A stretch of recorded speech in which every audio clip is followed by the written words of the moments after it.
Donc bonsoir, salam alaikum. La suite de la correction du devoir, l'exercice physique 2, le dernier exercice. Bon, alors donc le dernier exercice, alors le voilà.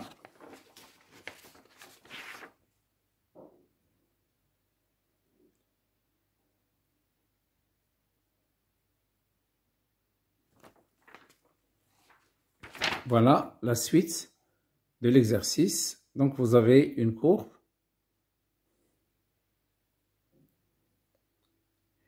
Alors, vous allez constater ici que j'ai écrit 50. Normalement, ce n'est pas 50, c'est 40.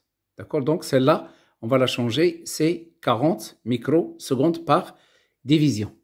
Donc, voilà. Sensibilité horizontale, c'est 40 microsecondes par division. Il doit être la même que celle-là. Bon, alors, nous avons un émetteur produit simultanément des salves d'ondes ultrasonores dans deux tubes. L'un contient de l'eau, le premier tube contient de l'eau, alors et l'autre contient du pétrole. Le deuxième contient du pétrole. À une distance grande D de l'émetteur d'ondes ultrasonores sont placés deux récepteurs R1, R2. Récepteur R1, récepteur R2. Ils se trouvent à la même distance grande D. Voilà la distance grande D entre l'émetteur, c'est un émetteur commun, et deux récepteurs. Bon.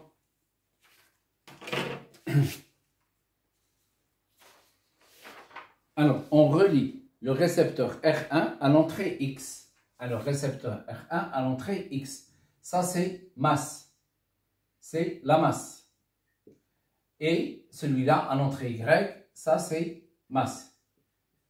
Donc, on relie R1, on relie le récepteur R1 à l'entrée X du système d'acquisition d'un ordinateur ou bien d'un oscilloscope et le récepteur R2 à l'entrée Y du même système d'acquisition. On enregistre grâce à l'oscilloscope en voie X. Le signal électrique produit par l'émetteur ultrasonore est capté par le récepteur R1 et en voie Y, le signal capté par le récepteur R2. Donc nous avons ici deux signaux. L'un est capté par R1 et l'autre est capté par R2. Alors, on donne les célérités de propagation des ondes ultrasonores dans l'eau et dans le pétrole. Donc, la célérité de propagation de l'onde ultrasonore dans l'eau, 1500 mètres par seconde, et dans le pétrole, 1300 mètres par seconde. Alors, la sensibilité horizontale, dans la feuille, je répète, il est écrit 50. Bon, c'est faux, c'est 40, c'est-à-dire 40 microsecondes. Alors maintenant, les ondes ultrasonores sont des ondes électromagnétiques ou mécaniques. Justifiez votre réponse. Donc, les ondes ultrasonores. Alors, les ondes sonores et les ondes ultrasonores, ce sont des ondes mécaniques. Ce sont des ondes mécaniques. Pourquoi? Parce qu'ils ne se propagent pas dans le vide et ils se propagent dans un milieu matériel élastique. Ils se propagent dans un milieu matériel élastique sans transport de matière, mais avec transport d'énergie. Donc, les ondes ultrasonores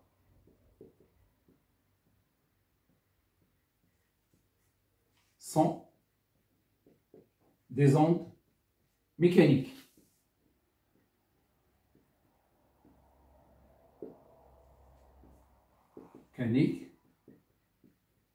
Car elles ne se propagent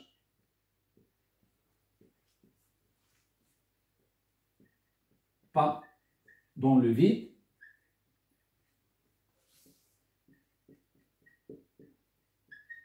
et se propagent dans un milieu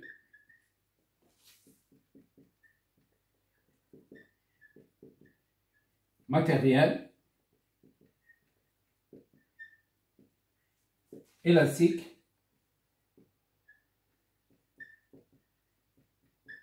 avec transport d'énergie, avec transport d'énergie et sans transport de matière.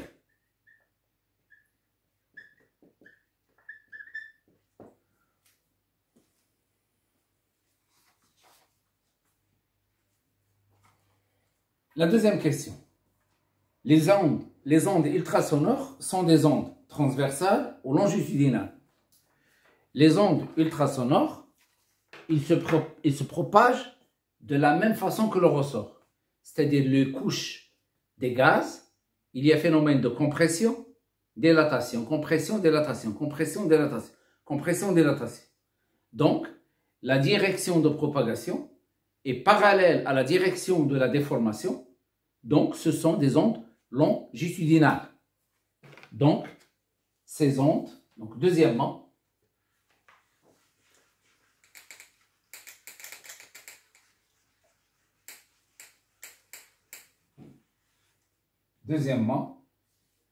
les ondes ultrasonores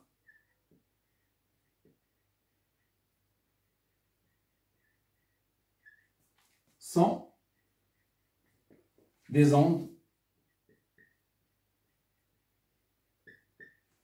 longitudinales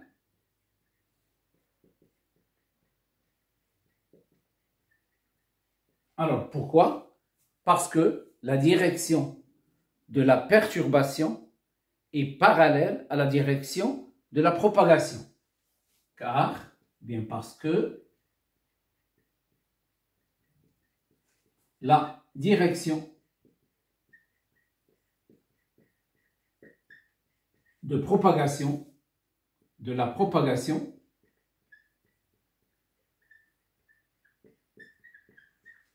est parallèle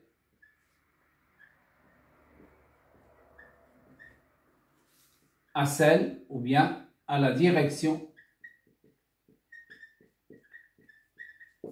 de la perturbation.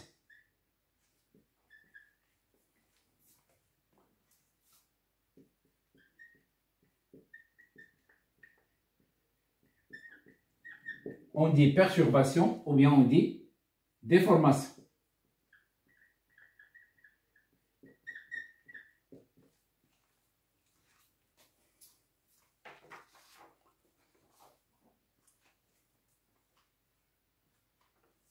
Alors, troisièmement, quelle est la différence entre l'onde ultrasonore et l'onde sonore?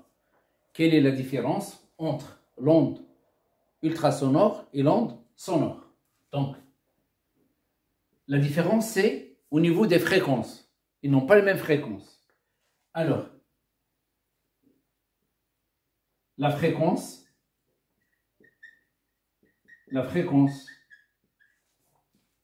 des ondes sonores audibles et de point, petit f, il est comprise entre 20 Hz et 20 kHz.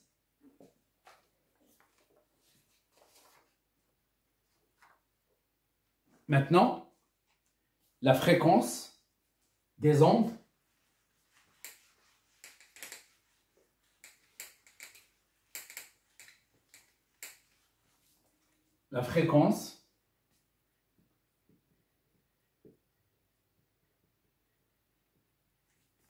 des ondes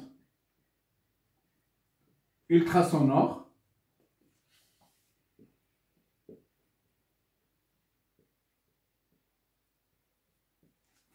est petit f supérieur ou égal à 20 kHz.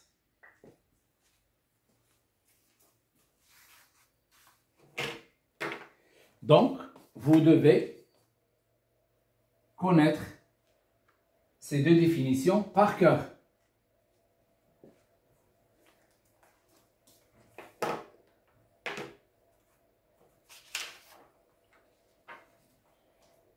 Alors, quatrièmement,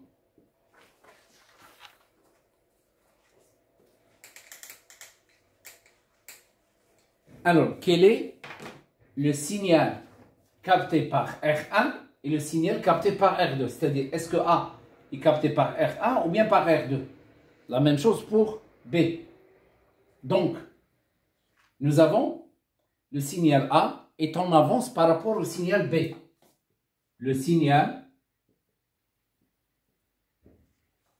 A est en avance. On avance par rapport au signal B.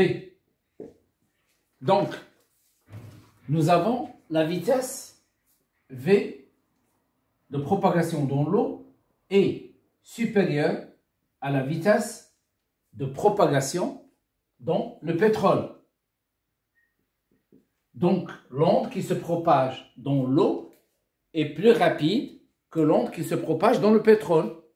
Donc, automatiquement, l'onde qui arrive la première au récepteur, c'est l'onde qui se propage dans l'eau. Donc, l'onde qui arrive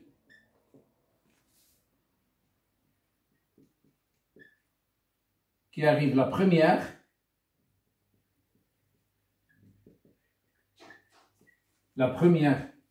au récepteur et celle qui se propage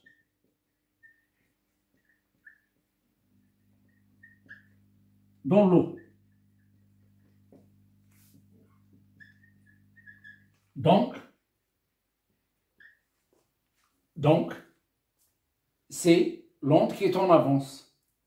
Donc, R1, l'onde captée par R1, c'est A. L'onde, ou bien le signal capté par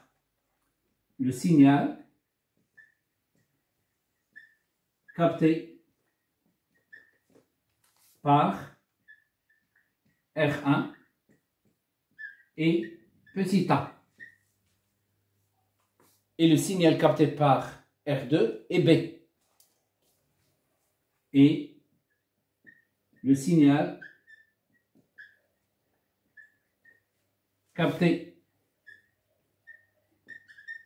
par R2 et B.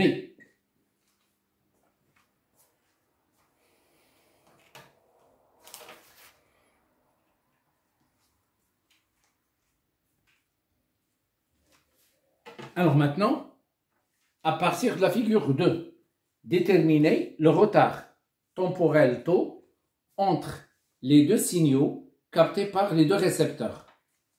Alors, le retard capté par les deux signaux, ou bien le retard entre les deux signaux, le début du premier signal et le début du deuxième signal. Voilà taux.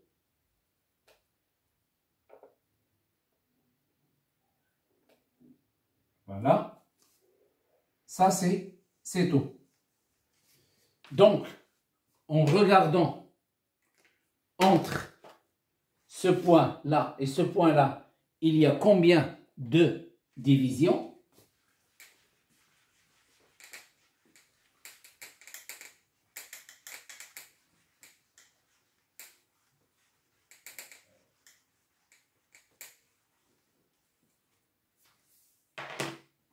Donc, cinquièmement, donc en regardant la courbe,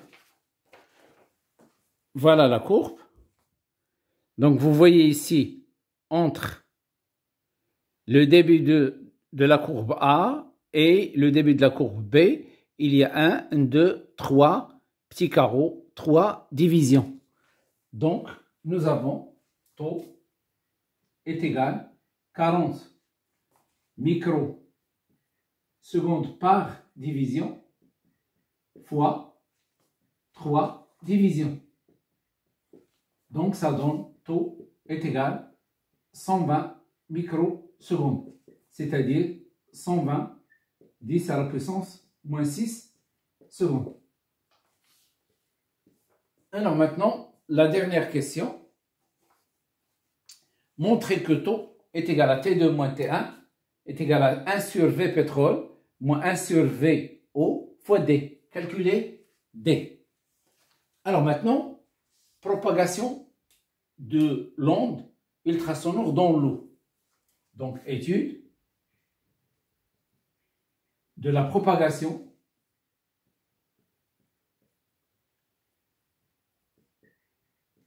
de l'onde ultrasonore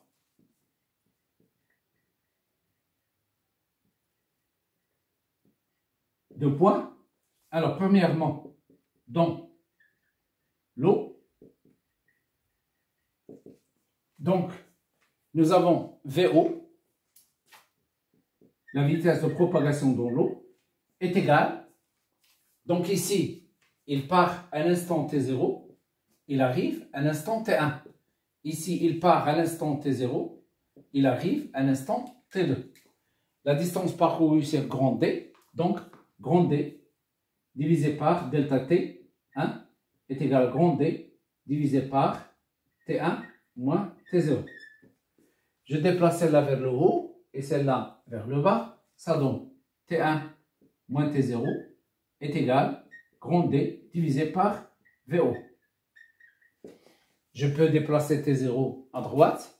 J'obtiens alors T1 est égal grand D divisé par VO plus T0, quelle que soit la valeur de T0. Voilà, la première.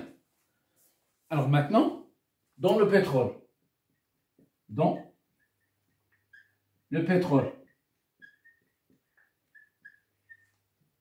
Alors, donc, dans le pétrole, nous avons la vitesse du pétrole, la vitesse dans le pétrole, V pétrole, est égale grand D divisé par delta T2, est égal grand D divisé par T2 moins T0.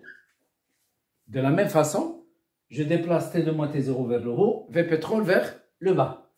J'obtiens, alors, T2 moins T0 est égal à D divisé par V dans le pétrole. Je déplace T0 à droite, j'obtiens T2 est égal D sur V pétrole plus T0. Alors maintenant, je n'ai pas besoin de ça.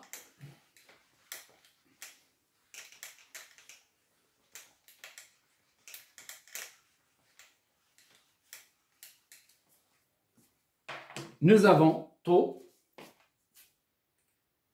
elle est égale.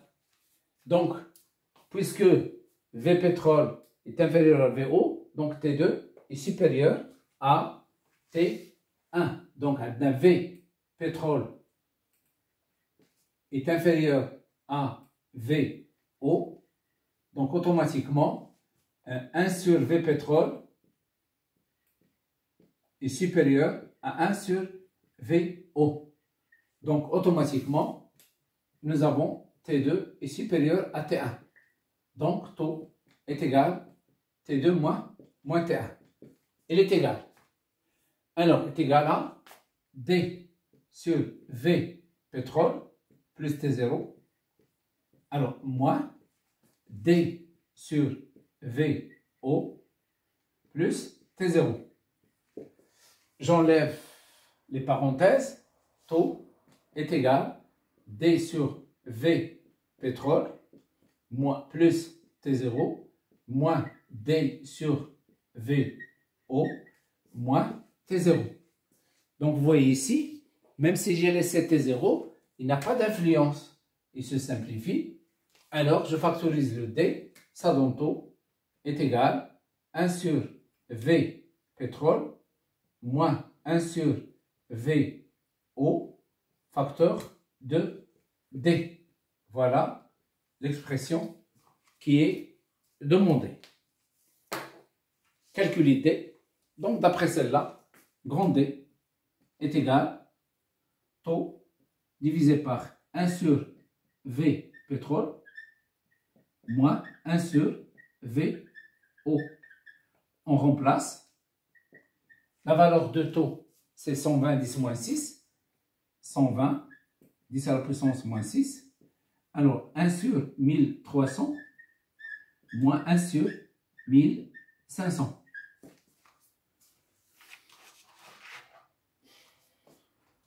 Alors donc 1 sur 1300 moins 1 sur 1500.